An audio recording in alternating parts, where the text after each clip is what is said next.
Welcome to Feminist Frequency Radio. This is the show that asks you to be critical, emphasis on critical, of the media you love, de-emphasis on love. I am Kat Spada.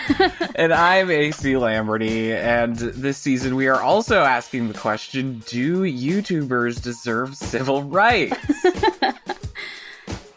Today, we're talking about the latest of Glenn Powell's big goofy blockbusters, the 2024 film Twisters, directed by Minari filmmaker Lee Isaac Chung.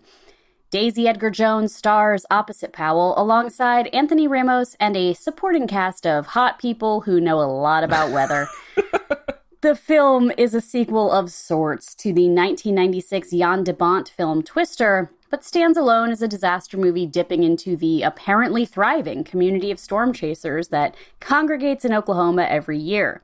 In 2020, a version of this story written by blind-spotting duo Rafael Casal and David Diggs and Twister star Helen Hunt was to be directed by Hunt and feature an all-POC cast playing students at an HBCU. That version was scrapped, which is like a disaster movie in and of itself. I did not know anything about that. Okay, continue. And the free solo director duo, Jimmy Chin and Elizabeth Chai Vasarely, were in talks to direct a new version, but Chung's rural upbringing in Tornado Alley made him the perfect choice for the newly reconceived film, inspired by Americana road trip movies from the mid-20th century. Dodge whatever's in there. It's big and it's moving fast. Drive. Go, go, go, go! Look out!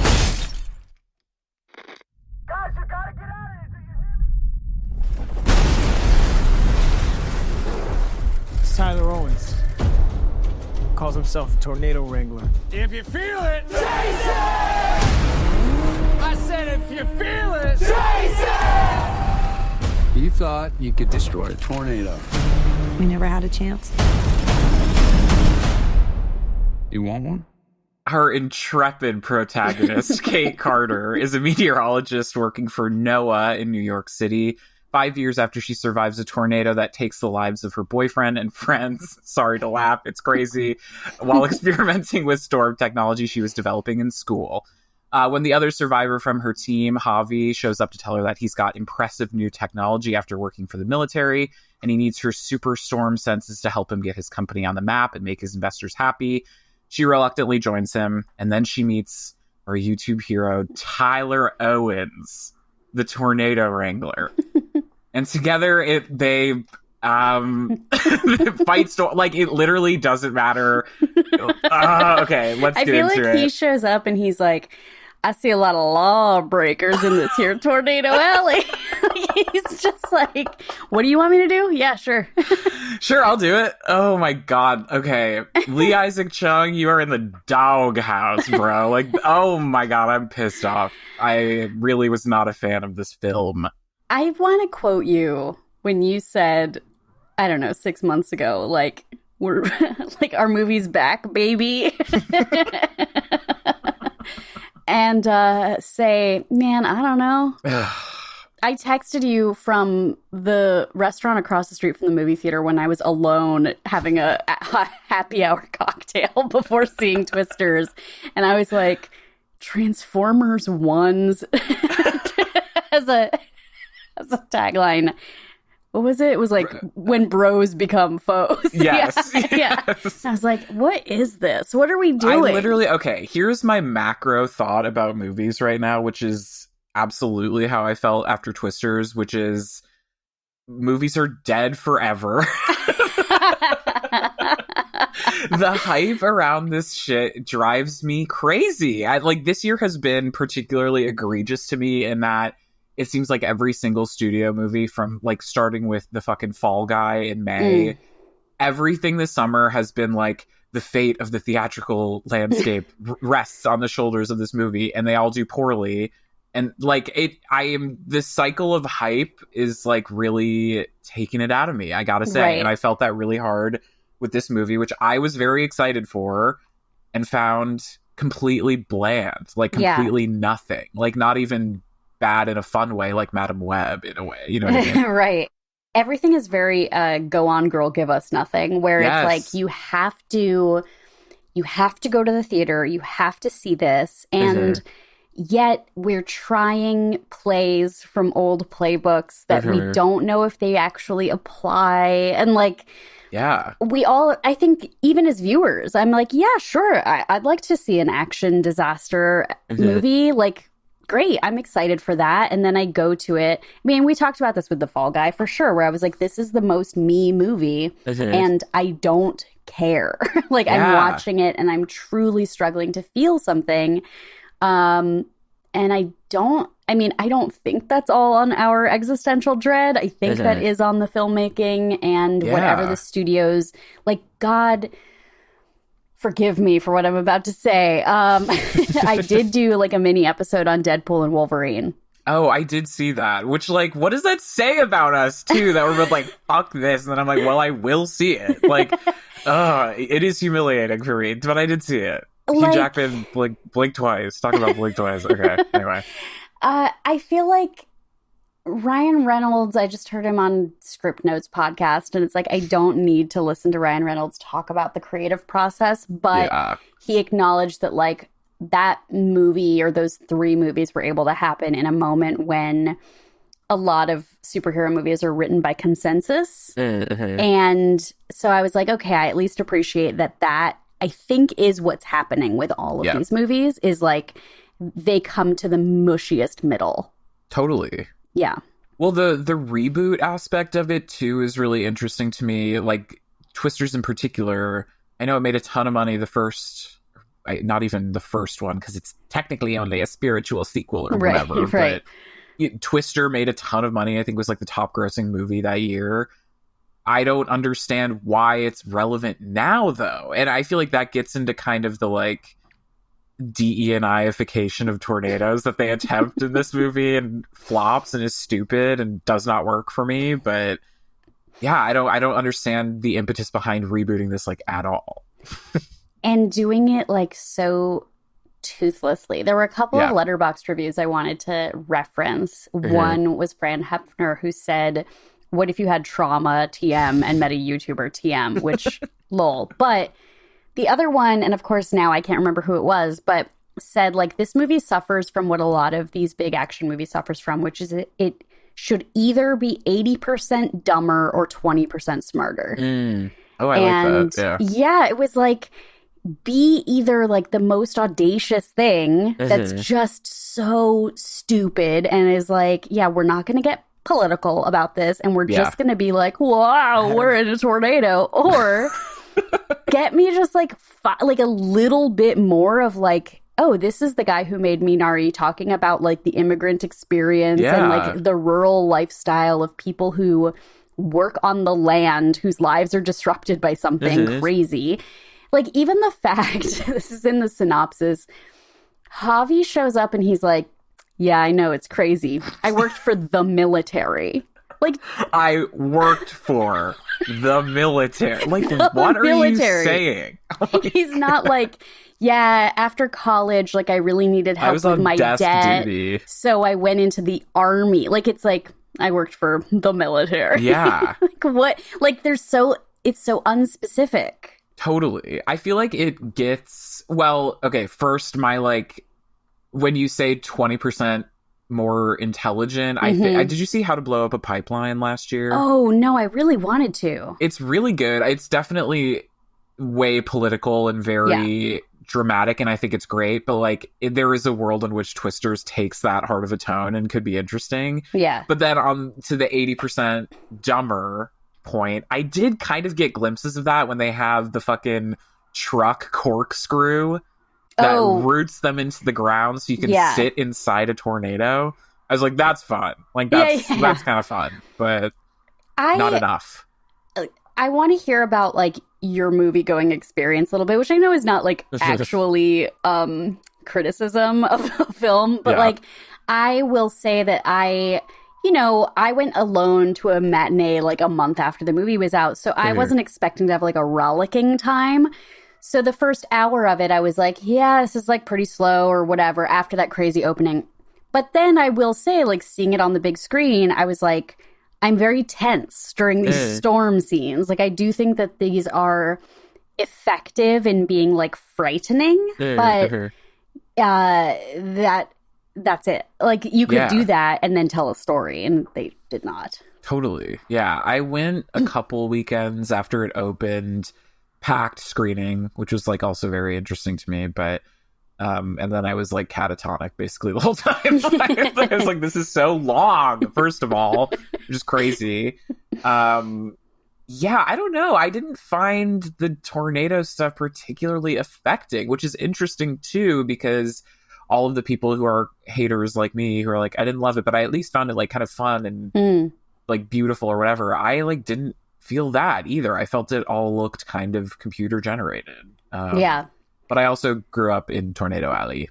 So really? I'm like, who cares? Have you experienced a tornado? Oh, yeah. I had an iconic tornado experience when I was in 5th grade that destroyed part of my neighborhood. Our house is fine. Unless I'm like trauma dump. No, I was in a tornado. It was like a weekend. I remember this is germane to the story. I was not wearing pants. I was just like pantsless around the house. Tornado was coming. My mom was like, okay, let's go to the basement. We go to the basement. I'm not wearing pants. Like half an hour into kind of the worst rain storm, like beating against the house, we hear our door open and someone like comes in upstairs and is like kind of yelling and asking if anyone's there. And we kind of freak out. Yeah. Sort of like, what the fuck is going on? And he finds his way into the basement and like finds our room and is like knocking on the door and is like, is anybody there? Whatever. It was our neighbor's like brother or something who was looking for their house and mistook ours, whatever.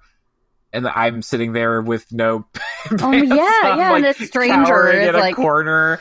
And so then he came and sheltered in place with us for like 2 hours. And I'm just kind of like in a corner playing fucking apples to apples, like sideways with this strange man. So that's my tornado experience. Not traumatizing. That's mostly what I thought of during this movie, and was like, y'all need to get into a room. Like, go do something. I don't know. Oh my God. I can't imagine. I mean, I think it's like anything, anywhere, right? Like, I grew up with earthquakes. Yeah. So they're scary to me, but not like, what do I do? You know, when I first went to a conference in Indianapolis, and the convention center had tornado signage, like, where do you go? And I was like, no, I can't be somewhere with tornado signage. Like, I was really freaked out by it, but like, it does seem like the sort of thing that give me something to care about. Like, all the people who are affected by these tornadoes in this movie are not even named or like have a line. And I mean, that's like the core thrust of it. Like, Twisters goes fucking woke or whatever. But for those of you who have not seen or are not familiar, Anthony Ramos, who is spectacularly bad in this movie, like so bad, it's crazy. He famously worked for the military and is now working for a company that basically appraises land after natural disaster damage and then like sells it to companies for pennies on the dollar or whatever. Yeah. So, and then Daisy Edgar-Jones finds out about it. Is like, that's bad. I don't know if we can do anything about it though. That's kind of the ending. I loved also that she did sign on for this without a concept of what was going on. Like, he maybe tried to mislead her, but she really did not ask any follow-up questions for someone who is extremely traumatized and like did not want to do this, and then was like, yeah, okay.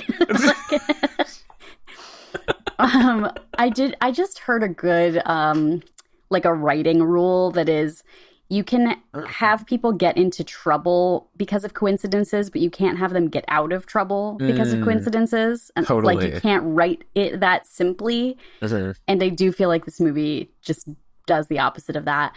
Completely. In terms of the wokeness, though, like, apparently Deadline Hollywood said the film's not political standing by not referring to climate change appealed to red states, and that this movie did well in areas where I mean, I don't know. Like, okay, like, I don't know. Even that, I'm like, who fucking cares? So did Deadpool and Wolverine, and that, like, I don't know. It just feels kind of like there's no comparison or no, like, I don't know. Who cares? It was a big studio movie made for Middle America. Like, that makes sense to me. Yeah. But I don't know. They do mention climate change a few times as well, yeah, right? It does imply, or is it one of those things where, like, if you know what to listen for, you'll hear them say, like, wow, there's a lot more tornadoes now than there used to be. Like, oh, shucks. I would say that, like, it's fucking white country soundtrack is what made it appeal more to red states than it not mentioning climate change. Did David Leitch write a song called, like, The Last Tornado Hunter Wrangler, like he did for The Fall Guy? You say that now, that's literally going to be in the Oscars opening monologue. Okay. Let's talk about the plot a little bit. So it starts with a very intense scene of people dying in a tornado. That, I gotta say, that kind of got me. I was like, if it's going to be this level of camp the whole time, I'm in, and then it wasn't. But yes, it's rude to me to have Daryl McCormack, who is so hot, die so quickly in this movie. And then his kind of like jump scare when he shows up later in like a flashback. Yeah, and his it's beautiful like... husky eyes. So then, whatever, she ends up back in Oklahoma. She ends up back at Tornado Alley. And then when Glenn Powell shows up, this is when I was like, what movie is happening?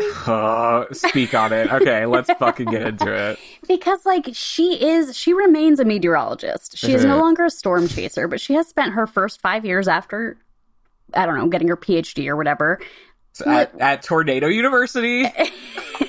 Okay. Which, like, a couple of times she's like, did you go to, like, Arkansas Institute of Meteorology? And everyone's like, fuck no, I'm on these mean streets. For the 4 people that go to that school, they were like, fuck yes! Like, representation matters. Which, like, imagine the movie we could have gotten if this had been the HBCU, like weather club. Yeah, okay, we need to get into that later because that sounds kind of amazing to me, but we can... It does, although I was disappointed with Blind Spotting 10 years ago, so who knows? But, and then she's like, wow, there's all these storm chasers around, which you were there 5 years ago, like that. I assume that is what it was like. But then she has, like, absolutely no concept of this notion of, like, the social media element of storm chasing, which I feel like that the NOAA office in New York would be, like, aware of. I mean, maybe not her department. The NOAA office is making fucking brat summer TikToks, okay? Yes. Like, tap in. Like, I think this is one of those things... Okay, I don't want to get, like, way, way off base. Like, I could go on such a tangent here. But, like, the biggest market for country music in the United States is the New York metropolitan area. Like, wherever there are a lot of people, there are people who like the things that are liked in this country. So, like, the notion that she is so removed from this when she literally studies tornadoes and is from Oklahoma, like, it's so weird to me. Yeah, she is, like, so Luddite about it. It's very strange. And then Glenn Powell and his crew of... His woke, diverse crew of ruffians, which I also was like, I don't believe this. Like, you're Glenn, Love Lies Bleeding Star. Right. Exactly. It's like, what up, city girl? Literally doing, like, punching her fist against her. Someone's like, Sasha Lane is there for whatever fucking reason. Oh my god, it's crazy. Sasha Lane was hilarious to me. In like, every time she shows up and she has, like, a new skill, and they're like, what's, like, Sasha Lane, what are you gonna do now? And she's like, I don't know, fly a drone. Like, she might as well be hacking into the fucking mainframe. Like, she is filling that role. Time. It's hilarious. It's so funny. Time. And then it's just like, well, Kate. Like, what's her name? Who else is in his little ragtag group? Whatever. There's a guy from matter. a band. There's, like, a guy from an indie band in his, like, an actual indie band is, like, the older guy in his crew. Oh yeah, yeah. Oh yeah, Brandon Correa. totally would be in this movie. Oh, I do love Brandon Perea. Nope was one of my like favorite movies of the past decade. Yeah. I love that movie, and he's fabulous in it. And I thought he was really fun in this too. Have not investigated the Glenn Powell, Brandon Perea fan fiction opportunities, but I'm sure there's some out there. Sorry to break it to you, but the Nope section of the Universal Studios backlot tour is a letdown. It's so fucking boring. You think something's going to happen, and then it doesn't. No, and then it's literally just like those windsock guys. Yeah. Anyway. Yeah, but so when Glenn Powell shows up and she's just like, wait a minute, there are people who storytell about tornadoes. You can be a tornado wrangler and be hot? I don't have to be with Hobby? It's real. Okay. Yes. And that also, like, is Anthony Ramos bad in this movie? Yeah, sure. My goodness. Yes. Sure. But there's also something like, why did they desexualize him so much? Also was like curious to me that it was like, he's like, Kate, I've always loved you. And I was like, what? But it's like, but she'd never date him. Only Glenn Powell. Javi is cucked to the max in this movie. It's crazy. Okay, spoilers for the ending, but like to the point. It's so funny to me. To the point where they have this kind of dramatic airport moment.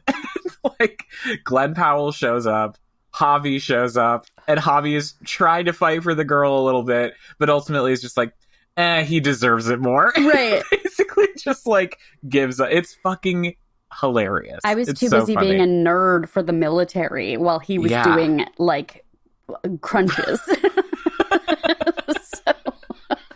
When he was maximizing his SEO. But like, there's also just this weird, like, talk about a mushy middle. Like, is this a movie that was half written by AI? Because oh my God, yeah. There's such like a limp angle at like, well, the villain's bad because he wants money. Yeah. Great. And the good guys are good because even though they want money, they use it to help people.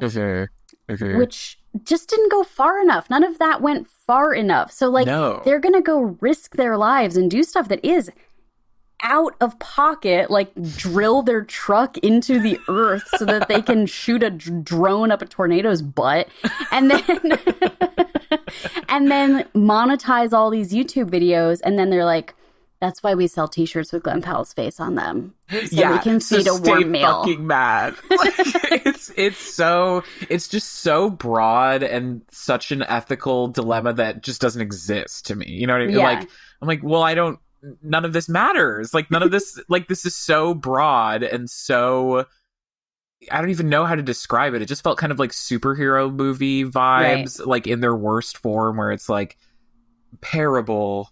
Like, we are allegory. We are all archetypes, and that's pretty much it. And I mean, I really felt that way in that I felt like nobody had chemistry.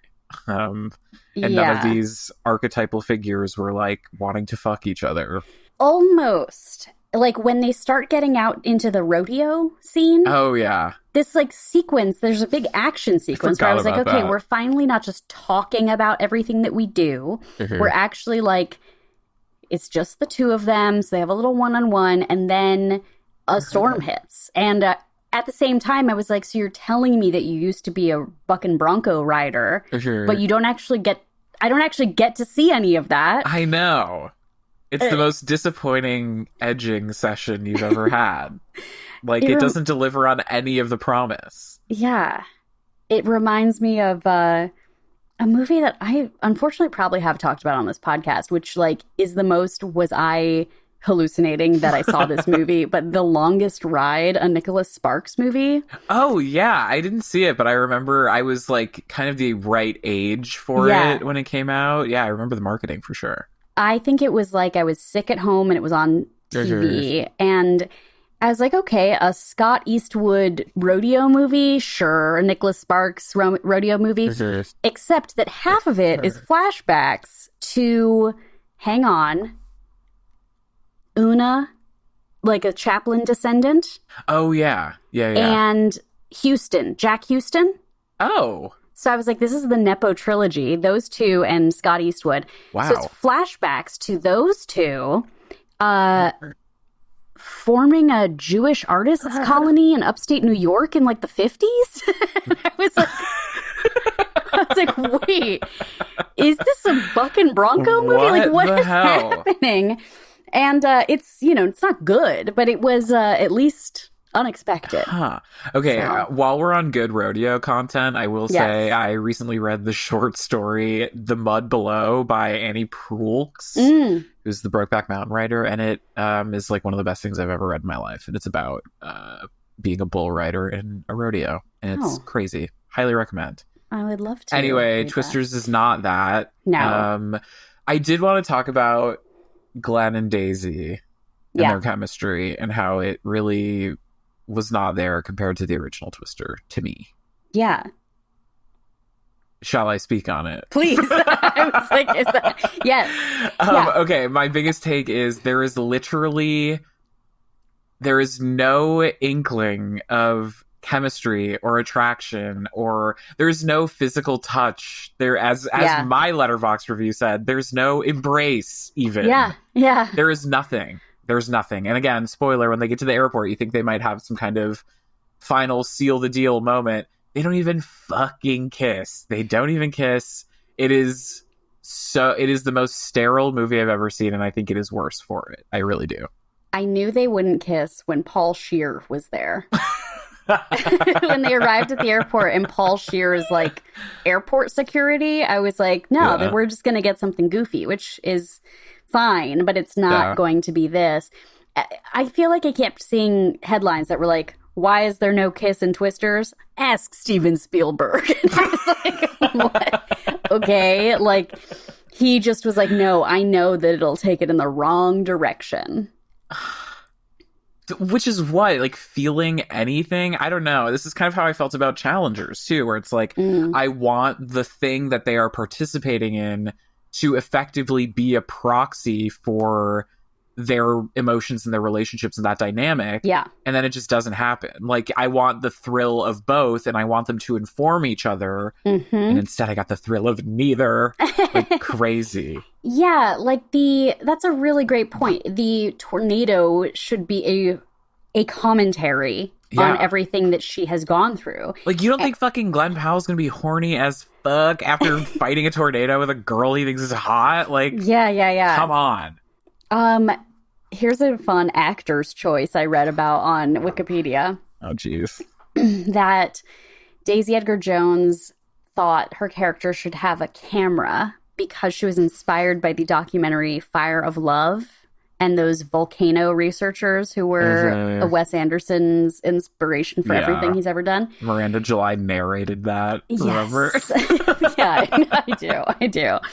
And it's like aesthetic above anything, you know? Do you listen to Who Weekly? Yeah. When they were talking about Rita Ora preparing for a role recently, and they're like, we picture her going to the library and like checking out a book on like cancer doctors or whatever.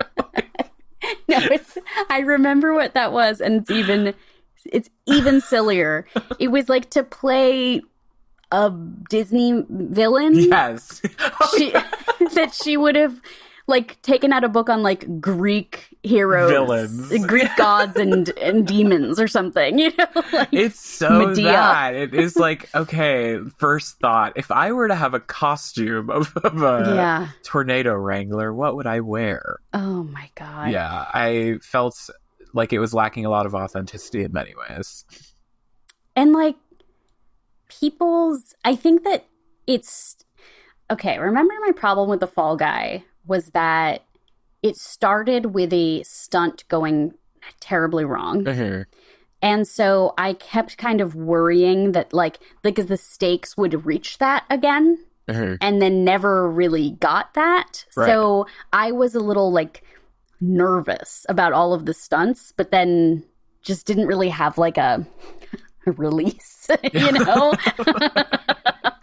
And I also think that this movie kind of wastes its first big, like they wanted to start the screenplay on a very dramatic moment, but it sort of wasted all of its actual like it really blood did on the first scene, because throughout the rest of it, I'm like, the fact that people die and lose their lives and their homes and their livelihoods is sort of a footnote to like some guy in a bolo tie who is taking advantage of their financial insecurity. But like the actual like, this is dangerous, I did not feel much. And there was also this weird thing. This is why I kind of focused on like, what if you had a trauma as such a good like setup for a movie, that she is like, I don't want to do this. And everyone's like, but you gotta. You gotta chase the storm. And dance it's like, for me. Sing for me. It just ends up like, oh, but but why? Why does she have to do this? Is she going to save anybody's life? Is that the actual thing? Because I mean, I don't think Javi owns that proprietary technology. Yeah. I think Bolo Tie does. Yeah, Javi's a project manager. Like, what do you think is happening? Yeah, the why is very real. Like, I really agree with that. It just felt a little bit like, okay, like, thanks for your input. When the tornado rips through a power plant or oil refinery or something, it was visually cool, but it was like, but what are the stakes to this? Is everything going to explode and like hundreds of people are going to die? No, it's probably closed. There's probably nobody there. Like, right. And that's where I got the kind of low grade superhero vibe, where it's like completely neglecting the actual human toll of anything. Yeah. That's where I think you could have gotten political and smart and edgy about it, and it just denied that at every opportunity. But I am curious if that was in future drafts or previous drafts. I don't know. Interesting. It's like how, this is a real tangent, but I have a friend who works for Google, and she's worked in a number of countries because of this. Like, kind of when she feels like, you know what, I'm going to see if I can get transferred to like such and such division. I've always wanted to live in Asia, so she's been doing that for a few years, which is really cool. But this like nomadic lifestyle also means that she's like, I have more allegiance to like my employer, this big tech corporation, than like any country really. And that sort of like fiefdom that exists, like that is an opportunity to be like, when a big corporation's bottom line is going to get damaged, like that's when action might take place. But when lives are lost, it ends up being like a write-off on paperwork. And like, I live near a film studio, and I've always think I will be fine in the case of like a natural disaster. Yeah. Because I think that the studio backlot's like fire department is probably more responsive to like the actual block I live on than my municipality. And like, that is really crazy. But I think just kind of tracks in this sort of like, nothing actually matters. No humanity is present. And Aaron Brockovich, Kate Carter is not, I would say. No. Does this tie in slightly to the It Ends With Us press tour? Are you tuned in? A bit, yes. Yeah, I'm getting TikToks about it. That's about as far as I've gotten. But like, Blake Lively's promoting her new film, which is about domestic violence, and people were really disappointed with a number of things, but including the like lighthearted tone of the marketing, social media marketing. And so somebody pulled up some footage of Julia Roberts doing press for a movie with a similar theme back in the 90s, where interviewers were like, Julia, you wouldn't stand for this, would you? This kind of behavior or treatment? And she's like, I think a lot of women are really psychologically tortured by their abusers, and like, we shouldn't judge them. Like, she's being very like, yeah, I'm not playing in the space with you. Yeah, exactly. And I was like, all right. Then they were probably like, why are your pits hairy? Okay, on the question of stardom and movie stardom, has Twisters canonized Glenn Powell as a capital M, capital S movie star, do we think? I don't really. But welcome to not dissent. to an audience member, but I do feel like it's a very strong argument for his agent to make, or for if anybody can get him attached or in talks to something. I could see that like pushing a movie a lot further. Oh, look how well Twisters did. Like, you know, we're going to do another Speed, and it's going to be Glenn Powell and Yahya Abdul-Mateen or something. No, he was in Ambulance, which is basically Speed, so never mind. Ambulance ruled, though. Okay, Ambulance like was that's very fun. What I'm talking about is that, like, Bayhem is what I want out of this movie. Get Jake Gyllenhaal some cocaine and get him on the set of Twisters now. Crazy. Ooh, like, yeah, like this movie didn't have a Philip Seymour Hoffman. I know. Really, you should have called me. It's crazy. when they go to Maura Tierney's house, I loved seeing her. I was like, thank God, someone who knows how to act. Even that, it was like, Kate was such a prodigy about weather. I was like, what? Imagine saying that about your kid. Also, the tweet. Did you see the tweet that was like, all of you complaining about Kate and Glenn Powell not having sex? Obviously, Glenn had sex with Maura Tierney. Beautifully portrayed. Like, it was very funny to me. When he gave her his shirt with his face on it the next day, and she was like, the fuck is this? Well, what am I surprised? Am I disappointed again by Hollywood this year? Yeah. It's been a bad year at the movies for me. I'll keep you posted if that changes. I think the really bleak conclusion I'm coming to, though, is like it's only going to get worse before it gets better. I think it's also a really disappointing period of time that we're at. I think it's true, though. Like, we're right now dealing with the output of like stuff that was in development in early pandemic years, right? And then had its production and everything like slowed and played with and picked up and put down. And we've got at least 5 more years of that, I feel like, ahead of us with these strikes. Up next, Craven. Oh, you're right. I was like, who? Exactly. Right, Craven. Aaron Taylor Johnson returns. Oh, thank God. And then, you know, okay, not to recommend, like, whatever. Eddie Burback just did a video about AI. Like, AI is here, now what? And, like, doesn't say anything, not really, as a YouTube video. But now I don't know. But I think, like, this is the sort of moment we're at where I'm just like, yeah, I mean, the technology is going to get a little bit better and they're going to start to rely on it, and we're just not going to feel anything. Yeah. And then what? Like, and then what is the output, I think, is the question that we won't have an answer to for a few years. Well, watch this space. I'll let you know how Craven goes. I mean, is there anything that you're excited for, though? Let's wrap this conversation up on that conversation. Like, I'm pumped for Night Bitch. Me too, actually. I really am excited for that. I gotta say, I'm excited that Joker 2 is going to be so bad. Like, yeah. There was a time in which I was like, this is going to be a good movie. Which, you know, looking back is maybe stupid of me, but the coverage it's getting, I'm like, I'm really excited to see that movie. It's going to be unbearable. Can't wait. I think we got lucky that its festival premiere is happening at the same time as Fashion Week. Yeah. Gaga's on the cover of Vogue looking like Mother. Mother Monster is back. And thank God. I'm pulling up my list. What else do we have coming out that looks good? I saw a tweet that I related to very hard, which was regarding the movie The Time, whatever, the Andrew Garfield, Florence Pugh movie. We Live in Time. We Live in Time.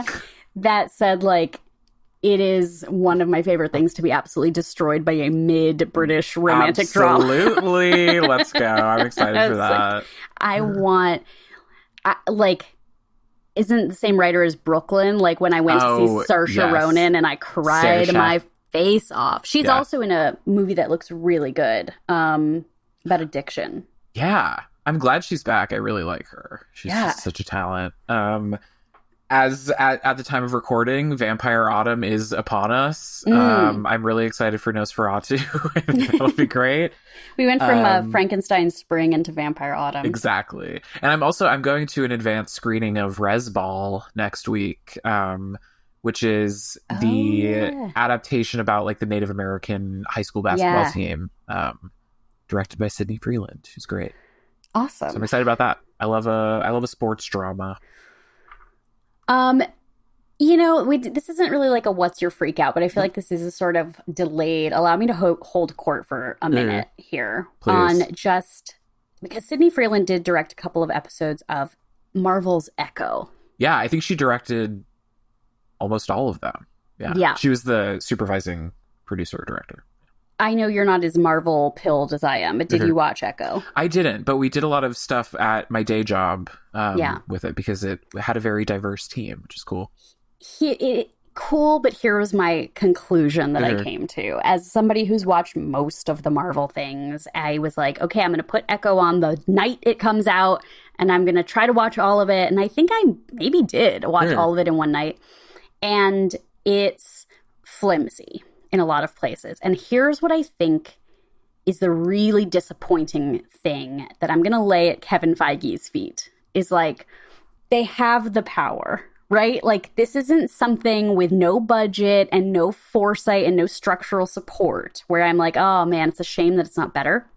This is what I think happens is that like, if they know, and this is the pipeline thing that I know you deal with at your job, is like, if they know, we're going to do an Echo series, we're going to tie it into the Daredevil stuff that we used to have on Netflix. Now it's coming into the Disney umbrella. We have many years of lead time to get to this point. I think what they did is they did hire a lot of, they hired a lot of Indigenous cast and crew, which is crucial to this. They should have been hiring them on other projects. Oh, yeah, for sure. If you say, you know what, we're going to have a story about a deaf main character, which is another element of Echo, start with the DEI initiatives on other projects. You can start building a talent base. And I think the fact that they don't do that is how Hollywood gets into those problems of like, we threw everyone in the deep end and it didn't succeed. And now that's our excuse. And yeah, I feel like they should not have found themselves in that situation with that show not being as like well received or successful as it could have been. Totally.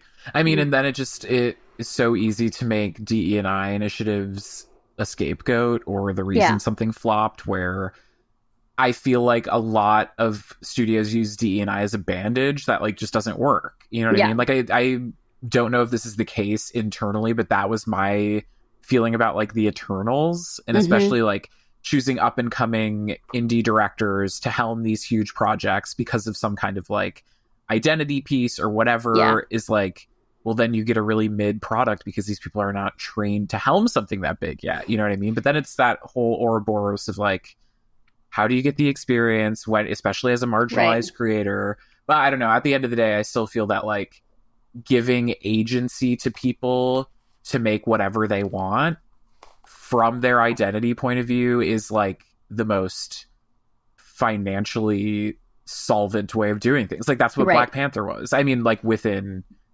talent and ability and like level of your career, but like I really feel that that's some of the best stuff out there. Yeah. Well, that's like, how do you take Nomadland into Eternals, and like what was Lee Isaac Chung going to do after Minari? Like Minari is such a character. I loved that movie. Driven story. It is about a family. It is about people. And because it's about that, we got a really big picture story about America and immigration and poverty, I felt like, in that movie. And then they were like, we thought you did such a good job at that. We want you to do the exact opposite with Twisters. Like, great job photographing planes and fields in your previous film. How about you do that now again with like CGI added? It's interesting. Anyway, I am curious what is next for this director, because you're right. I did love Minari, and then in kind of this new fashion. This really was kind of a flop for me. Yeah. Sorry, bro. Well, hey, everybody, if you're in a tornado, get into a room with no windows. That's no my windows, advice. no pants. That's the way I like to dance. Exactly. The AC Lamberti story.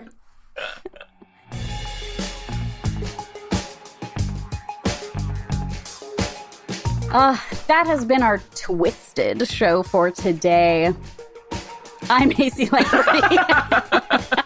And you can find me at AC Lamberti on Instagram and Letterboxd. Hey, I'm Kat Spada. What a fun thing we're doing. You can find me at cat_EX_Machina on Twitter and Letterboxd. And follow Feminist Frequency on all platforms at FemFreak. If you are a Patreon subscriber, stick around for the bonus episode. And if you like our show, help other people find it by sharing, subscribing, rating, and commenting on your favorite podcast app. Thank you for listening. Bye. Bye.